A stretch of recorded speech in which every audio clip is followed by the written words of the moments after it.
Bonjour et bienvenue sur la chaîne de l'entrepreneuriat. Aujourd'hui, on va parler d'un point essentiel pour toute création d'entreprise, le recrutement. Restez bien jusqu'à la fin de la vidéo, puisque dans la deuxième partie, je vais vous donner mes bons conseils sur comment se faire recruter.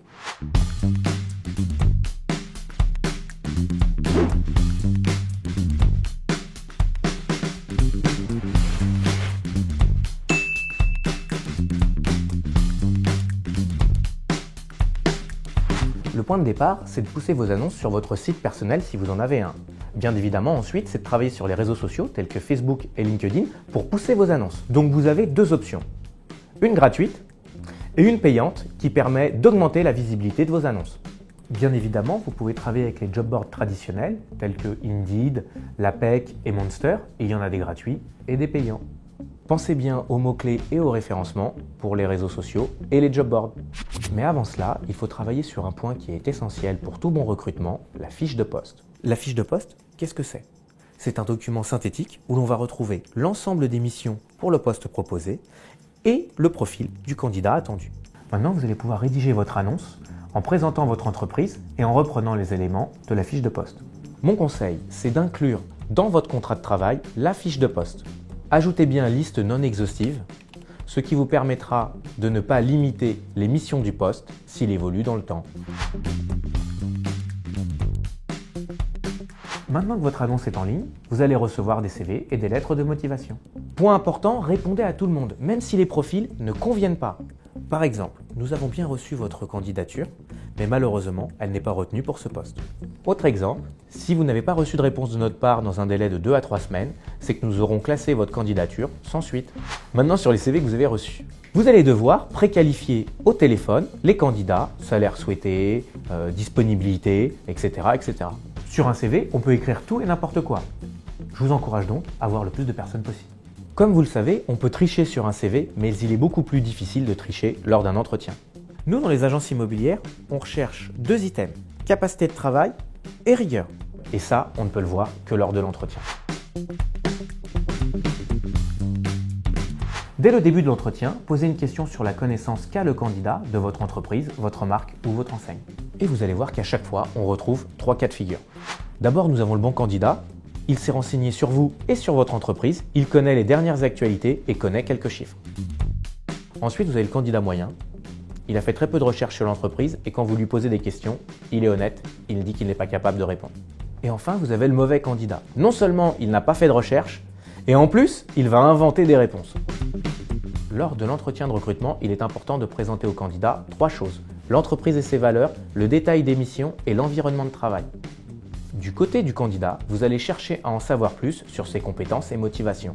Questionnez-le sur des exemples de réussite ou des obstacles surmontés sur ses postes précédents pour mieux comprendre son mode de fonctionnement. Je vous conseille également de préparer une liste de questions du type comment le candidat se projette dans le poste proposé, comment il va réagir face à telle et telle situation. Toutes ces réponses vont vous permettre d'en savoir plus sur sa personnalité. N'oubliez pas que vous allez être en concurrence avec d'autres entreprises qui vont rechercher le même profil que vous. Vous devez donc faire la différence. Il n'y a pas longtemps, il y a eu une étude sur LinkedIn qui mettait en avant les changements de préoccupation des salariés pour rejoindre une entreprise. Premier item, la distance entre leur domicile et leur lieu de travail. Deuxième item, la relation qu'ils vont avoir avec leur manager. Et troisième item, la rémunération. Pour le premier cas, pour des candidats qui habiteraient loin de votre entreprise, assurez-vous que ce n'est pas un problème. Dans le deuxième cas, il est important d'avoir de la bienveillance et de montrer comment vous fonctionnez, vous et votre entreprise. Pour ma génération, la rémunération était le sujet le plus important. Pour les nouvelles générations, prenez en compte qu'il y a d'autres éléments qui rentrent en jeu. Et maintenant, passons de l'autre côté et plaçons-nous du côté du recruté. Du côté du candidat, je vous donne quelques conseils pour faire la différence lors de l'entretien. La forme est tout aussi importante que le fond. En premier, revoir l'organisation et la mise en page de votre CV à travers différentes rubriques. L'orthographe doit être irréprochable et si vous décidez de mettre une photo, elle doit être professionnelle. Pensez également à mettre un titre à votre CV. Et maintenant, le fond qui regroupe vos diplômes et vos expériences professionnelles. Il est important de détailler vos différentes expériences pour donner aux recruteurs l'envie de vous rencontrer. Sachez qu'un recruteur va passer très peu de temps sur votre CV. Vous devez donc faire la différence sur la clarté et la simplicité de celui-ci.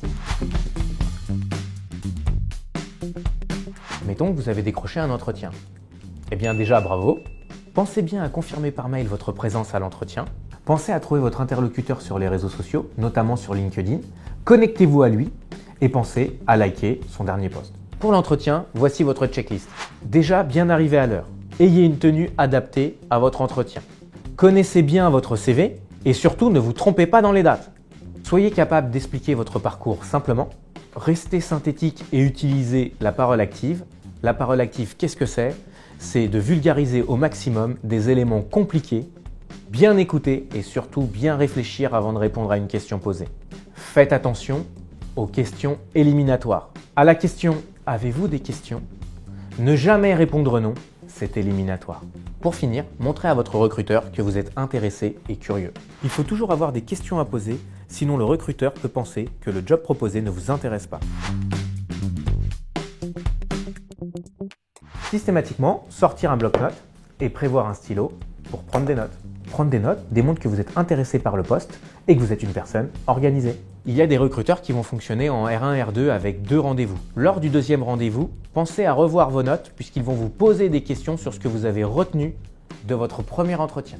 Je vous conseille de poser les questions suivantes si elles n'ont pas été évoquées lors de l'entretien. Quelles sont les valeurs de l'entreprise? Qui vont être mes collègues?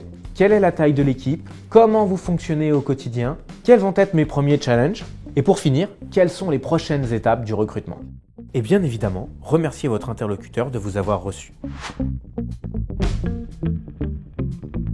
Systématiquement, remerciez par mail vos interlocuteurs et confirmez vos motivations pour le poste. Si vous n'avez pas de réponse, pensez à relancer par mail votre interlocuteur et à rappeler également vos motivations. Je vous ai donné ce que je pense être essentiel sur le recrutement. Si jamais j'ai oublié des éléments, n'hésitez pas à me le dire dans les commentaires. D'autres vidéos vont suivre sur la série Entreprendre. N'hésitez pas à vous abonner à la chaîne pour suivre notre actualité.